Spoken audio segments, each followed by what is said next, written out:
દાહોદમાં national highway ઉપર બેદરકારીના દ્રશ્યો સામે આવ્યા છે, જેમાં ઝેરજી કતગાંઠ પાસે અંડરપાસમાં એક બોરવેલની ગાડી ફસાઈ ગઈ હતી। ફુલપરીથી ઉસરા ગામ પાસે અંડરપાસમાં આ ગાડી ફસાઈ હતી। દિલ્હી મુંબઈ એક્સપ્રેસ કોરિડોર હાઈવેની કામગીરી, જેમાં ગ્રામજનો માટે આ અંડરપાસ બનાવવામાં આવ્યો હતો અને અંડરપાસની અંદર જ બોરવેલની ગાડી ફસાતાની સાથે જ છતને પણ ઘણું નુકસાન પહોંચવા પામ્યું છે। અધિકારી સ્થળ પર નહીં આવતાની સાથે જ સ્થાનિકોમાં રોષ વધુ ભભૂક્યો છે।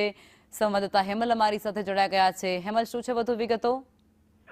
ચોક્કસથી લેખમાં વાત કરીએ તો જે દાહોદની અંદરથી જે પસાર થઈ રહ્યો છે દિલ્હી મુંબઈ એક્સપ્રેસ હાઈવે, તેની જે ગંભીર બેદરકારીઓ છે અનેક વખત સામે આવતી હોય છે। ફરી એક વખત જે છે લીમખેડ તાલુકાનું જે ઝેરજતગઢ ગામ છે ત્યાં બાજુ જે મુનિયા ફળિયાની અંદર જે એક અંડરપાસ બનાવવામાં આવ્યો છે ત્યાં બાજુ જ એક સમસ્યા જે છે સામે આવી છે, જેની અંદર અનેકો વખત જે મોટા વાહનો છે તે અંડરબ્રિજની અંદર ફસાઈ જતા હોય છે। તેવાની અંદર ગઈકાલે પણ એક જે બોરિંગ કરવા માટે જે ગાડી આવી હતી તે પણ ફસાઈ હતી। જે અંડરપાસની જે ઊંચાઈ છે તે પણ ખૂબ નીચી હોવાને કારણે મોટા વાહનો વારંવાર માફ કરશો ફસાતા। તો દાહોદમાં આ સમસ્યા પહેલી વારની નથી, જ્યાં રસ્તો બનતો હોય અને સ્થાનિકોને હાલાકી પડતી હોય છે।